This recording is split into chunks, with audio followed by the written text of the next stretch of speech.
It's time for my January plan with me. We're getting set up this month with a beautiful theme based on new beginnings and butterflies. So let's get started.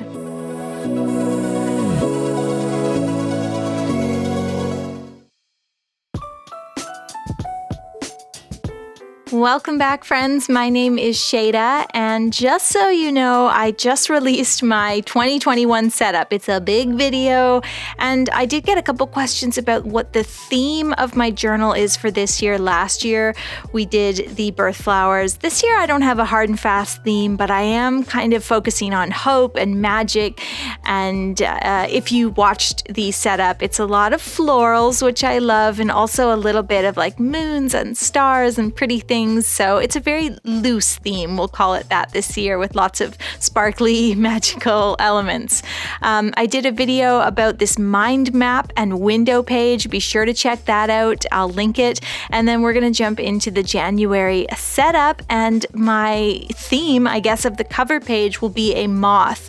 Moth, a symbol of new beginnings. So here's how I drew it. First, I placed a line for my center. Mine's on a diagonal. I placed a heart here for the lower wings. And then for the top wings, I'm just kind of doing these large shapes, and I'm hoping they're generally the same size. So just sketch it out. It does not have to be perfectly symmetrical. If you're worried about symmetry, try looking at it in a mirror or upside down. I'm going to get rid of a bunch of my sketchy pencil lines because what I want to do now is start going over everything in black marker. And I'm using my Faber-Castell black brush pen, and I'm leaving a little bit of negative space between all those elements. So I just drew the lower wings and the top wings. My moth has a little bit of a body there and kind of just a weirdly shaped head. And I just left a line of white negative space in between all of the elements, and then I'm filling everything in. So just take a moment, color it in. Yes, it does take some time, but not that long.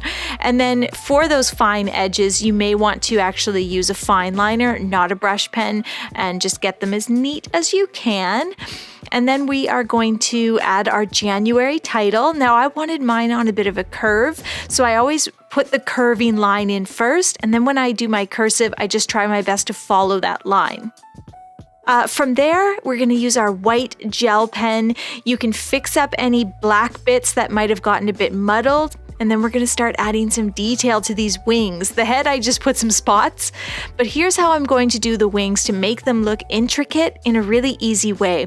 So my formula is I do something on the right wing, and then I immediately go and draw it on the left wing. You saw me do that with the lines at the top. Now I'm drawing a kind of two branches with a number of leaves, and I did it on the right, so I'm going to jump over and do it on the left. I never want to start drawing a bunch of stuff on the right-hand side, only to look at the left and be like, ugh, how am I going to repeat that? So just go back and forth, back and forth.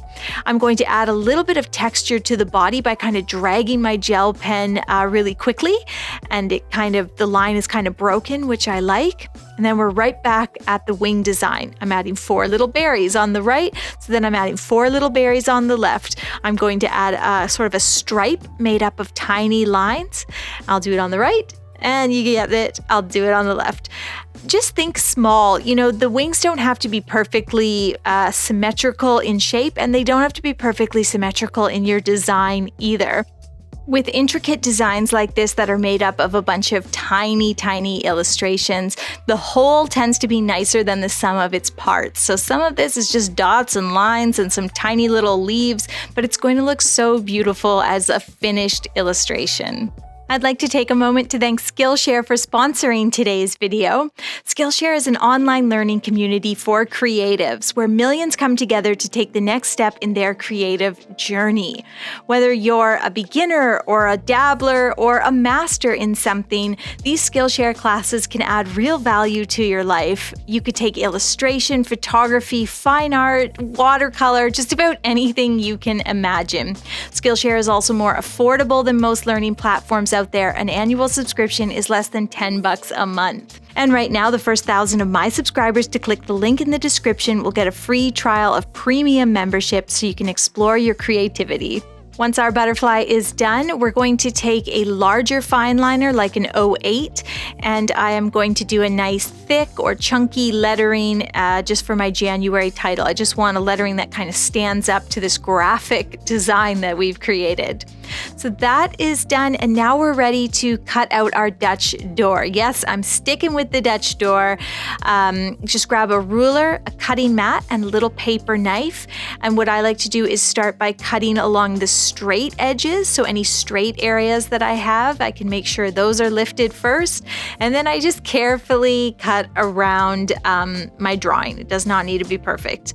There we go. I think that looks so pretty, and this butterfly or moth is a great symbol of a new year and a new beginning, and that's what we all need right now, a fresh start. Am I right?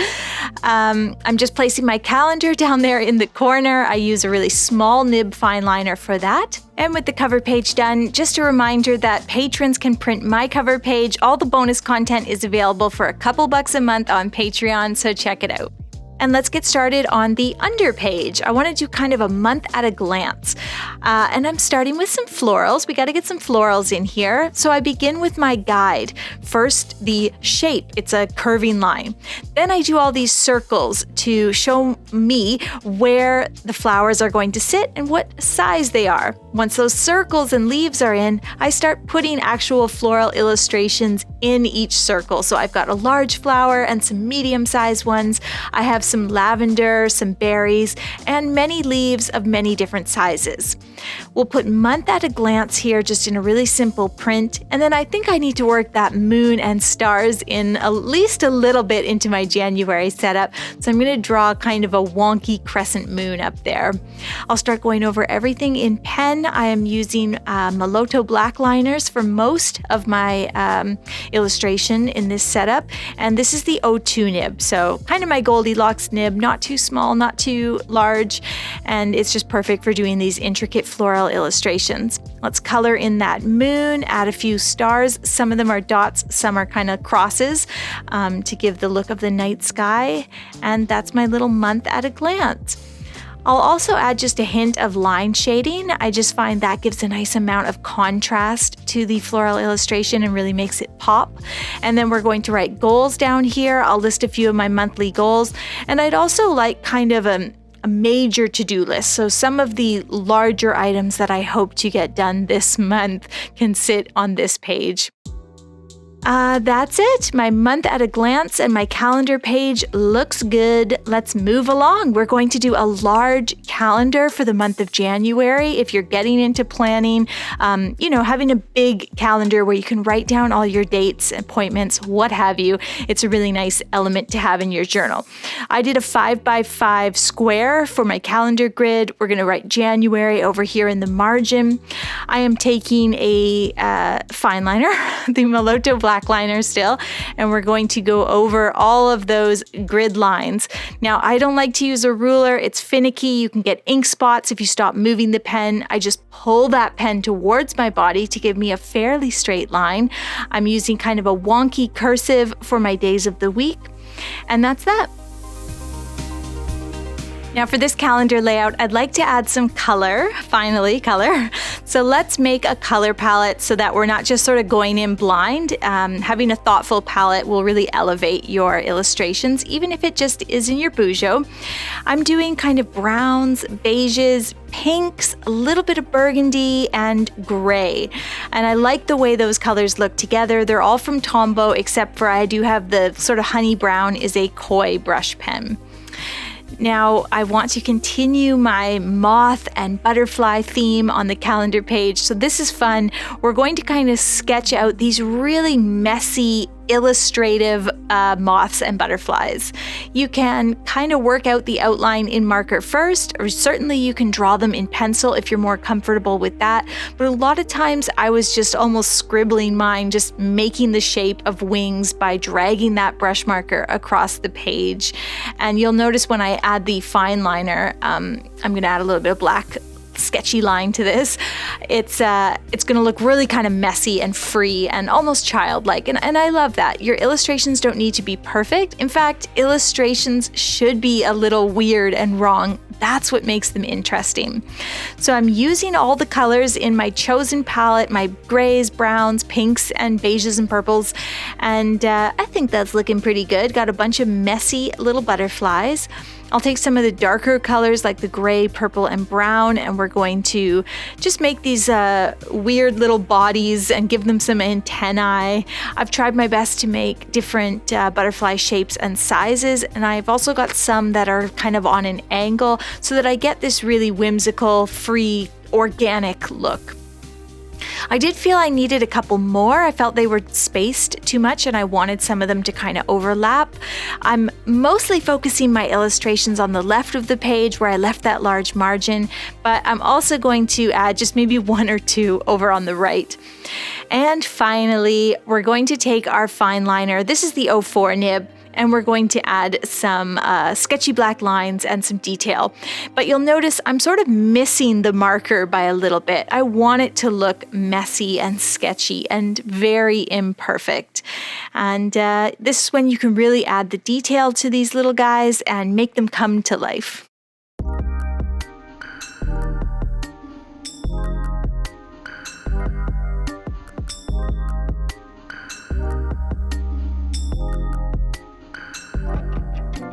If you're adding designs to your butterfly wings with the fine liners, keep it simple. Think of triangles, little dots, heart shapes are nice. It doesn't have to be anything too intricate. I'm using my gray brush pen to go over the January title. I did kind of want to thicken it up. I wanted a lettering that had a bit of weight, so I went over it a couple times. And finally, I felt like I needed a few more butterflies even. They just seemed too spaced still. I wanted it to be like very clustered. So you can see me kind of scribbling a few more in there and just adding a couple final details. This layout I really like. It's a little bit more, I don't know, playful than something I would normally do, but I really like the color palette and I like the way it turned out. It's the perfect thing for January for a fresh new year. I added some of that color to my calendar by just doing a shadow, and yeah, that's pretty much it. It's a nice large calendar that will give me lots of room for recording my YouTube schedule and all my appointments. Let's flip over, and on the next page, I want to do a brain dump. So this is going to be a 2-page layout, a place where I can put all my thoughts and brainstorming and random ideas. And I would like to place a kind of illustrated title on the left. So I'm starting by sketching a very simple butterfly shape, the 4 wings, that classic butterfly, and then I'm writing brain dump in the larger upper wings, and I'm placing just some simple designs in the bottom wings. And from there, I just want to make a really whimsical illustration to go around it. As I said, it's a title illustration. So I added a mushroom. I'm going to put just some leaves, maybe a couple little berries. I'll do, different sizes and shapes of leaves, 1 or 2 little flowers, and you can see how it kind of creates this beautiful title area that's simple and it's really fun to draw. Once I'm happy with the illustration, I'll start going over it with my fine liner. And what I'm focusing on here is just adding some line shading so that some of the leaves pop, and I do get that nice contrast in the illustration where some stuff, is lighter and some stuff is darker. And as you're illustrating, just think of doing things of different sizes. You don't want all the leaves to be the same shape or size, and they're really easy to switch up. That's why I love drawing florals and botanicals. You can kind of just make them up as you go along, and you don't really even need a source photo. Just have fun and don't overthink it. At this point, I want to get rid of all my pencil sketchy lines so I can really see what I'm working with. Once that's done, I'll add some more details like spots on the mushroom. I'm adding a bit of line shading to some of the leaves and to the mushroom, and especially to the mushroom stem to show that it's in shadow, and I have developed that nice contrast in the illustration. And then, even though I had already done the lettering, I decided I just didn't like the way the butterfly looked, and I thought I could be more successful if I colored it in in just like we did on the first one, and then added the title with my white gel pen. Remember, if you're interested in any of the supplies I'm using, I have linked them in the description, and I've also linked them on my blog. And if you need a still photo of the artwork, if you're trying to draw this brain dump and you're like, I just want her to stop and show it, all those still photos are on the blog. So head over there after the video and check it out. I'm putting some detailed illustrations on the lower wings, and then same drill as before, we're just gonna write brain dump on the upper wings, add some more tiny little details there to kind of fill it all in, and that's pretty much it. This is my illustrated title for my January brain dump. I'll write the month in there, maybe add another leaf or berry or two where I feel like I need it, and then my final step will be to just add a border. I was gonna say a title, we just did the title, a border, and again, hand-drawn border. It's straight but not too straight, and I achieve that by simply pulling that pen in towards my body. It helps me make a steady line that has that nice natural look. So there we go. We've got this nice 2-page spread, lots of room for writing down thoughts, for just putting notes and brainstorming and all that, but it looks pretty too, and that's what I love.